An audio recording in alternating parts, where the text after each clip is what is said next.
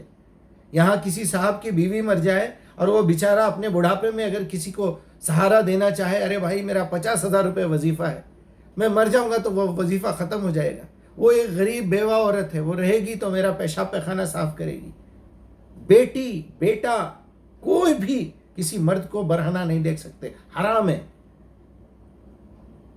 کوئی عورت کو اس کی بیٹی, اس کی بہن, اس کی ماں بھی ننگا نہیں دیکھ سکتی. وہ شوہر دیکھ سکتا ہے, وہ مدد کرے گا اس کو ایسی بری حالت میں. شادی کرنا انتہائی ضروری ہے. یتربصن بانفسہن اربعۃ اشہر وعشرا. بڑھاپے میں بھی اگر تم بیوہ ہو جاؤ تو کم سے کم 4 مہینے 10 دن اپنے نفس کو کنٹرول میں رکھو, جذبات کو کنٹرول میں رکھو, مورل سپورٹ کو کنٹرول میں رکھو. 4 مہینے 11ویں دن تم فوراً کسی بوڑھے سے, جوان سے, جس سے ممکن ہو شادی کرو. اس سے بڑی مثال اور کیا ہونا. بڑے چومنے والے, بڑے سرما لگانے والے کہاں ہیں؟ ذرا اپنے بیٹے کی شادی, پہلی شادی اپنے بیٹے کی 20-25 سال کی عمر میں کسی 40 سال کی 2 مرتبہ بیوہ خاتون سے کروا کے بتائیے. خود میں اپنے آپ سے کہہ رہا ہوں یہ بات, میری اپنی فیملی سے کہہ رہا ہوں, میرے بیٹوں سے کہتا ہوں, دیکھو میاں تم پہلے کوئی بیوہ سے شادی کرو, تم کسی بیوہ سے شادی کرو جو 2-3 مرتبہ بیوہ ہو تو اچھا ہے. 50 سال کی عورت سے شادی کرو.